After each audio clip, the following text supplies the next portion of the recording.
What's up, beautiful people? It's your girl, Leanne. I'm here getting blissed out on my Saturday morning with a good friend in the community, Stephen Gray. Welcome, Stephen. Hello. So this would be our podcast number 2 of Shedding into Soul Culture. I've been working with Conscious Living Radio for over 15 years with my soul brother, Andrew Resmer, and Mark um, Karan. Karan. Yeah, I don't I have to say his last name well. Thank you for that, Stephen. No And worries. so we've done many events, and this is an event that I promote, which I'll be posting a link for this after we have this video up and running. Spirit Plant Medicine. Now, it's the 12th year, listeners, where Stephen's been, I'm assuming you've been a part of it for the whole 12 years? Yes, the first year was somewhat marginal. I didn't do the job that I started doing in the second year and have been doing ever since. The first year, they just kind of consulted me a bit, and I spoke at the first conference. Mm. Yeah. But it has been, so we are in the 12th year. And for anybody that doesn't know, this happens every year. It's like 12 years right now. And why I'm highlighting it in this new podcast series with Shedding into Soul Culture is the transformation of what we do with, say, spirit plant medicine, or the abilities that all the wisdom that comes in this event. We have a wide range of speakers, healers, musicians, where you can come and find your place with learning more and investigating more and reflecting more while you dive deeply into your own connection to yourself. And spirit plant medicine, I believe, because it's so ancient and being used all the way back to the beginning of time for healing and for understanding consciousness, it's a beautiful place where you'll meet the right people that are not abusing it, that are actually trying to educate people how to use it properly. So, Stephen, I'm sure you know more than I do in this area. You've been in the event for over 12 years. Why don't you just give a little bit of recap on your place there, a little bit about yourself too, so that we know who you are and, what you've seen in the evolution of this last 12 years. Yeah, okay. Well, that's a few questions. Well, I've been stumbling along the spiritual path since I was about 20, since I first heard about, Eastern spirituality and whatnot. And I've traveled through environments like Tibetan Buddhism for a long time, worked with different medicines, spent about 12 years attending a lot of peyote prayer ceremonies with the Native American Church. I've been loosely connected to the Santo Daime ayahuasca using church up here, and explored most of the psychedelics in general, along with that sort of Buddhist focus, et cetera, et cetera. So there's a kind of a background there. And then I wrote a book or published a book in 2011 called Sacred World, or Returning to Sacred World. And I met Andrew through that. And after the first year, as I mentioned before, I spoke at that one on cannabis. And after the first year, I took over the role of being the person who, well, just basically, there's always been two coordinators or organizers. Andrew's been sort of in the background most years, especially more recently, and it's usually been two of us. And I tend more focus sort of on the vision and also finding and connecting with speakers, et cetera, et cetera. And it started quite small. It was I think we had something like 70 to 75 paying participants in the first year, and then in 2018 we leapt from we were in Buchanan at building at UBC. We had a maximum of 250 or so, and we pretty much maxed out there. Moved over to the student nest building on UBC campus, in a room that has can seat over 500 people, and so we've jumped way up to that. So it really has evolved in that regard. However, since the get-go, we've always had top speakers, like leading influencers and visionaries and spokespeople, like Dennis McKenna was there the first couple of years, Gabor Mate, Kathleen Harrison, ex-wife of Terence McKenna, has been there, lots of other people like that. And then in recent years, as I say, it's just gotten bigger and more powerful, I would say, too. I think this is important. And, I kind of, you referenced something kind of like that in your opening remarks.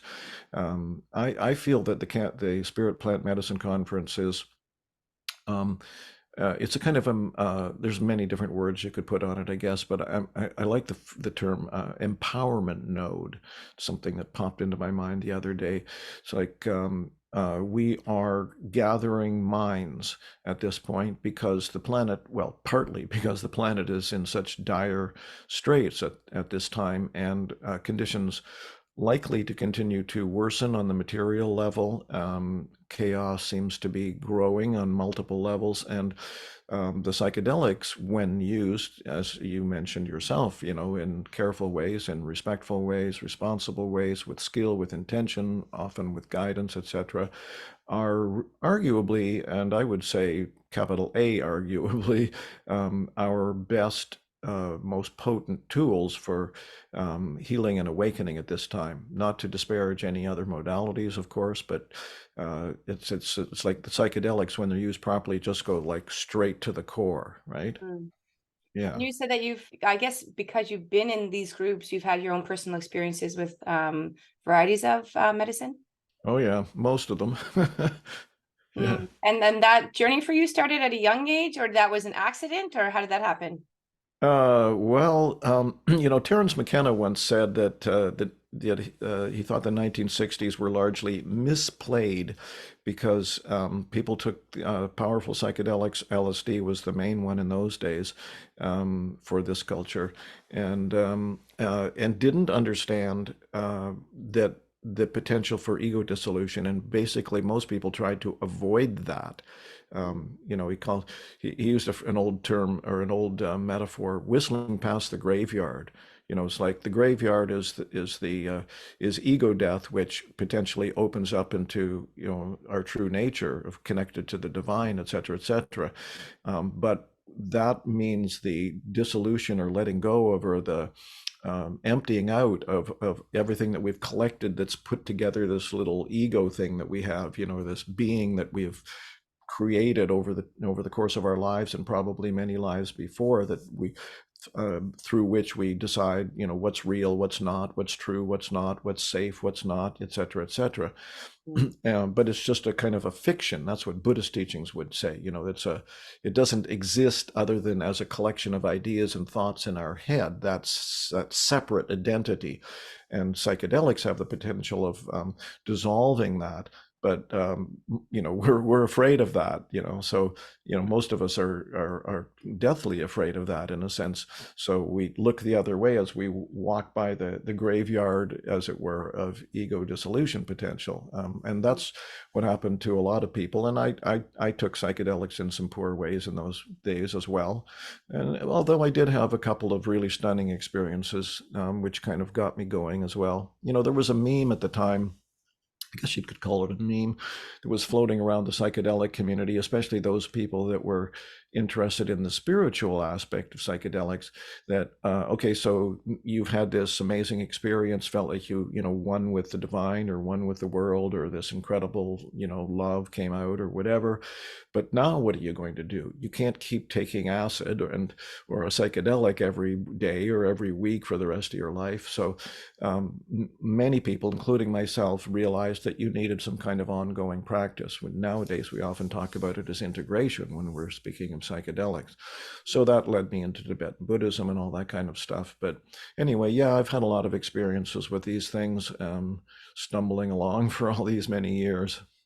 That's beautiful. Well, I feel like I can relate to the whole Buddhist aspect, but I really feel the multi-chapters of being multidimensional, because when we drop this ego, even labeling Buddhist, there's nothing, and I feel I've been on that practice for myself since a child, and even deeper in the significant last 30 years. And so my most recent experience was dissolving into Shiva, right? And what did I see through all of these, development of the inner calling, or like studying Tibetan Buddhism, or studying with masters that appear for me, that are waiting for me to remember or to see, and then working through until I dissolve into grace.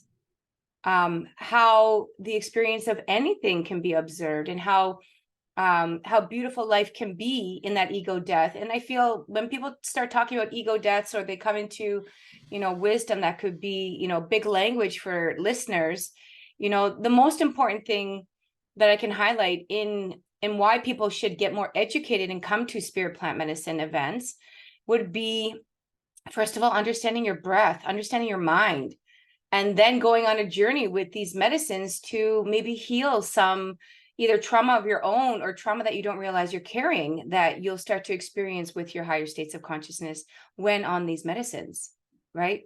And so the biggest feeling or the biggest thoughts that are coming through me in order to engage the audience in developing this trust in wisdom is being more present with the witness, right? Just the pure observer right now, even while we're talking, is like, how can I engage people to enjoy the knowledge when you're in a room with all these profound speakers that are doing work on themselves, is to come in empty in order to observe and learn and grow. And then also to feel like, what we think is a Monday to Friday idea about life is like, we're going to go get drunk on Friday.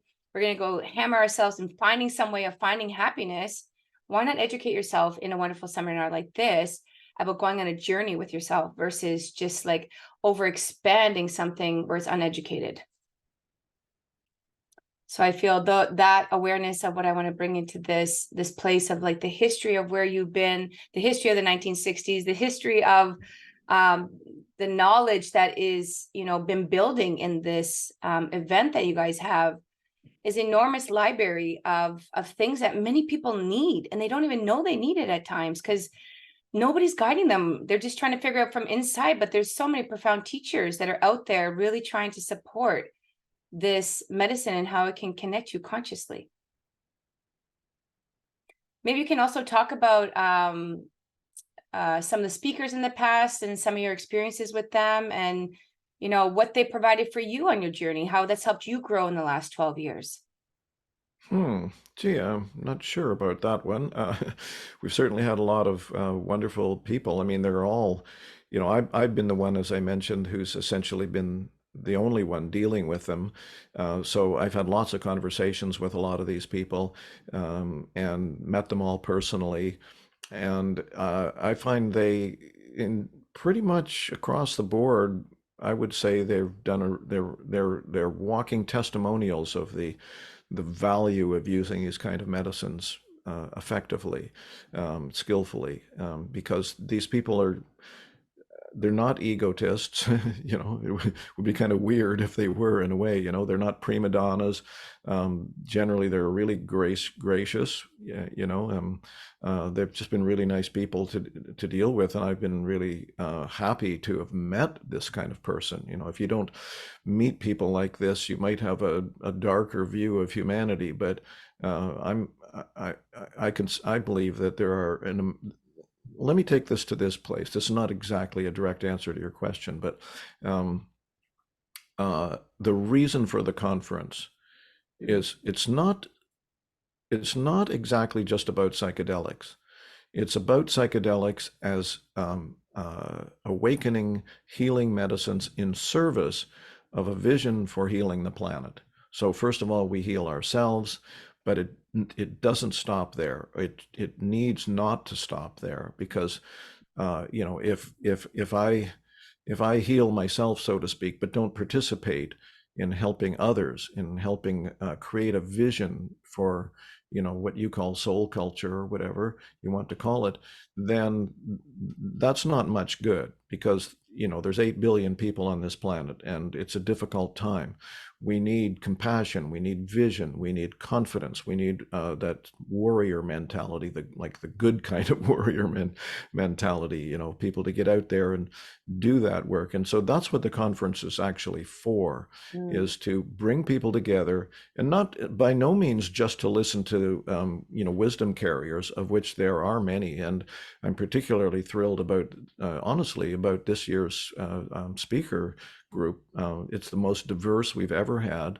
At least half of the people are BIPOC. If people don't know that term, it's Black, Indigenous, people of color. At least half of the speakers are female, or women. I don't know if we have any identified as non-binary, but that's another issue. And so it's not just about them. It's about, there's something, I don't know if it's unique about the Spirit Plant Medicine Conference, but it's, I think, at least unusual. And that is, we make a deliberate point of having all the events in one room. We don't have breakout rooms. So it's not like an exposition market kind of place, like a convention or something like that, where you go around and check out all these different things and so on and so on. And maybe you go to this talk here and this talk over here. We bring people in as a community. And so two things happen with that when we know that now from all the experience we've had. One is that there's an energy, like an actual energy that develops and grows over the course of the weekend. We even have a cannabis meditation ceremony on the Saturday night, which contributes to that even further. People come in on Sunday even more opened and tenderized on the Sunday morning. So that energy grows over the course of the weekend. And the other aspect of that is connecting. People tell me, I don't know how many times this has happened. They say for every one person that tells you something, there'll be 10 more that have had a similar experience, right? Mm, So people tell me that this conference has been life changing for them because they've met somebody.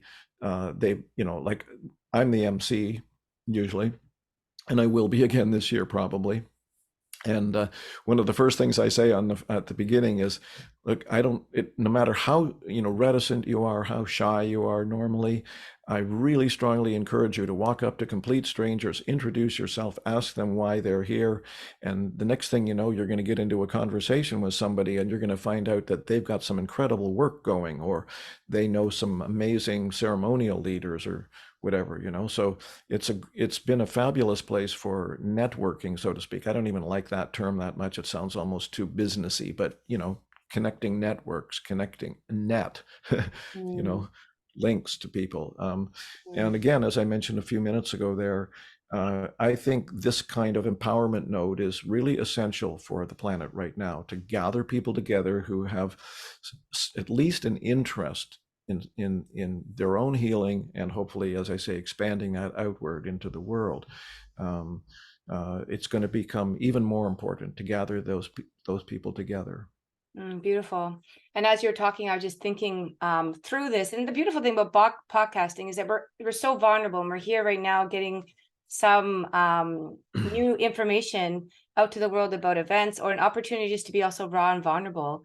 And I hear even coming from this part of the whole ego death, when I was saying that, is like, if we instill the inner witness when people walk into a room and they leave the ego behind the door, just like I do in a yoga class because I'm a yoga teacher, and we go on a journey with breath or moving the body, and then we have an ability to learn with all these people the same type of idea in a reflection state of what you were saying about the ego death, we'll be more present in what actually nature and existence is offering us in the room, and we'll be pulled into those people that actually are going to be helping us through what we're asking for.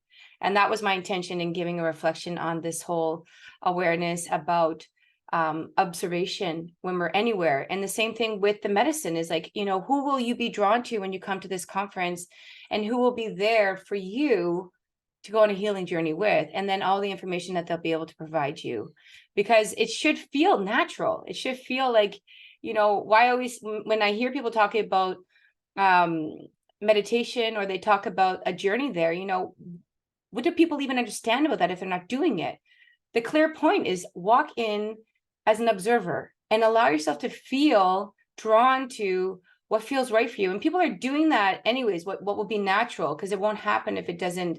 But the intention is like setting that intention, like you said, let people connect, and let this healing that we actually want to do, because we're working on ourselves, give back to others. I mean, because once you get something, it's only, expansive, or even comes into pure power when we're offering it to somebody else.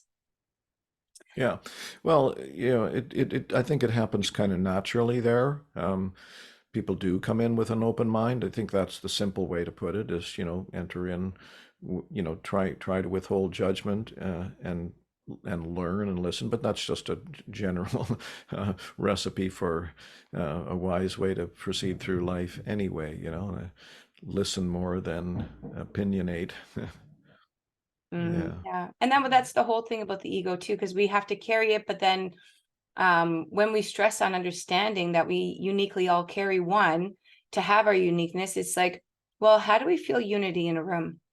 Hmm. And the Yeah. beauty of that healing that you're talking about, like really making the change in the world. How do we feel that unity? Because that's all that's really happening. Every time we step into any atmosphere to learn, there's something wonderful that's in sync. Yeah.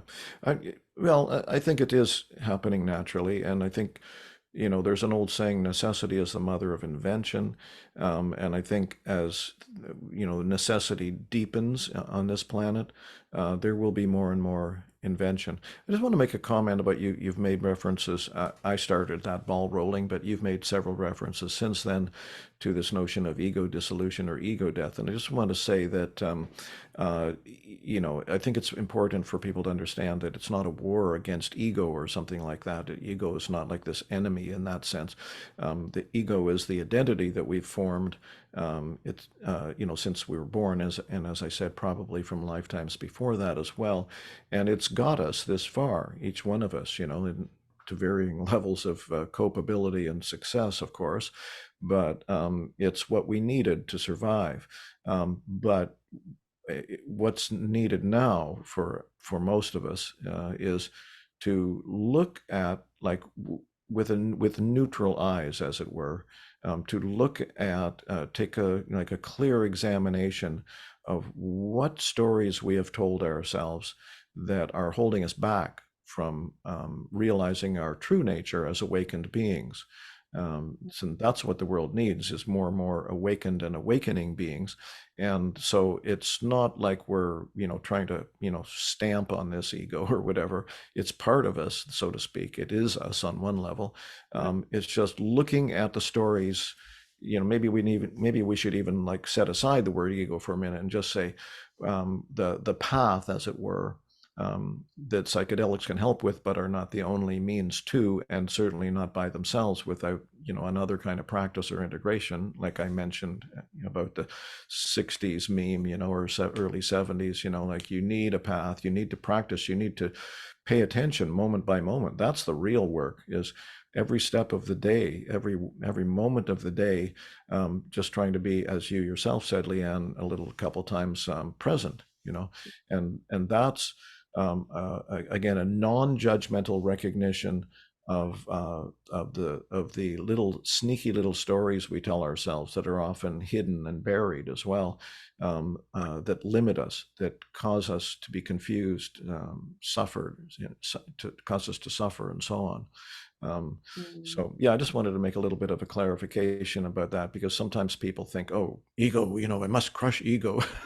Exactly. Yeah. And I feel like once people start talking about it, because it's been like you said, it's been every second, every moment to moment for like the last 30 years in this journey of awakening, whether it was using medicine the wrong way as a teenager, just because that's where my consciousness was, or we had to hide things to go on journeys and like get excited and overuse. And now we have so much wisdom. I look at my kids in this generation and they have microdosing. They have the internet to find anything they want. And this generation is, I mean, my family, my kids they're doing their homework. And they don't have to Hmm. go over to their friend's house and hide it from me, because I've raised them in an open, loving atmosphere where they've always had meditation and yoga and healing Hmm. practices all around them. And we do, and we can shift the consciousness of the future children, to hold space for them on their own personal journey as an individual, and do it in a loving and safe way where they're consciously connecting with themselves. Hmm. So that's what I'm excited for too, is like who will be drawn into this video. Is I've had tons of children around me having young 20-year-olds as sons, and I've had parties where I'll be in an atmosphere where I'll have a quick conversation like this, like me and you're having, and amazing that they know there's an opportunity to go spirit plant medicine. They all looked at me like, really? And I'm like, yeah, Hmm. tell everybody in the universities, tell everybody to get out and like give as many people my code, because I'm like, this is what I wish I had when nobody was guiding me, because not Hmm. all parents are aligned in that way of being open, or even about intimacy. There's so many things that as we learn, and like you said, sharing the wisdom, how do we heal the planet, is we got to share our stories. But if we got Hmm. something like a methodology really good for us that gave us a wide awakening of pure grace of the divine within, share that, spread it, right? Hmm. And I Yeah. really feel like that's what you guys are doing. Like the lineup I Hmm. looked at, and I was looking at these souls that are going to be in a room. What a beautiful field of energy just to step Hmm. into. Yeah, these people they're doing the work that we're talking about, and I think, if you do it, if you actually are benefiting from the use of psychedelics, then I think it's a natural outgrowth. If people talk a lot about how people that take psychedelics become more environmentally conscious because they're become aware that we are both not separate from all of nature, and as some people say, we are also custodians. We are responsible as a species for looking after this planet. Now, nobody else is doing it, you know, so to speak. The elephants and the lions and the spiders are just living their lives. We're the ones that have to get our asses out of a hole and start behaving ourselves properly, straightening up and flying right. And one thing that I'd like to say, actually, in regard to what you said about the young people is, of course, the young people are the ones that are going to be carrying the torch. And as you say, they have a lot more exposure to information, but there's way more that needs to be done, because the great mass of young people are not connected to this, overall in the culture, Mm. yet. So there's a lot more education that needs to be done. It's an exciting time. If you're 20 right now, it's a very dangerous time. It can be depressing, it can be anxiety inducing, but there is amazing potential. The need is growing stronger day by day. And I just want to throw this one kind of thing, fun, not fun exactly thing in, but just because it popped into my mind while you were talking. Um, more than one psychic has told me that um, roughly in the period from 1987 to 2025, a huge number of souls are coming in that are sometimes referred to as the indigo children, Mhm. that are coming in specifically to participate in that process of healing the planet. One really powerful psychic of my acquaintance told me that a lot of excuse me, a lot of indigenous people are being born into non-indigenous families or bodies or whatever, to participate on the world level with this. People who have had this knowledge in the past, indigenous people and communities from history that have understood their embedded relationship with everything, are coming in now as young souls to participate in this healing. It's an amazing time. It's just really bloody scary in some ways, but it's an amazing time right now. Well, I feel so good to be a part of whatever leadership we can do. As I lead people more into deeper breath work or yoga or dynamic work that I've been doing for over 30 years. Um, and I have in my hands the responsibility of looking at my own children and thinking, well, what am I going to contribute? And that's why I love working with Conscious Living Radio for the last, well, me and Andrew had met in 2011, so we haven't stopped since then, right? Um, and then the grace of Mark and all of his dedication to this, because he's done so much himself, and it's so nice to watch him grow. My gratitude goes to how we can continue to expand this, and that's why I want to continue to reach as much as I can, how much I can at this time. And I still feel like every little contribution will definitely help the vibration of people just falling into the right place and circumstance and time, to go on the journey that they need to with existence. And Mhm.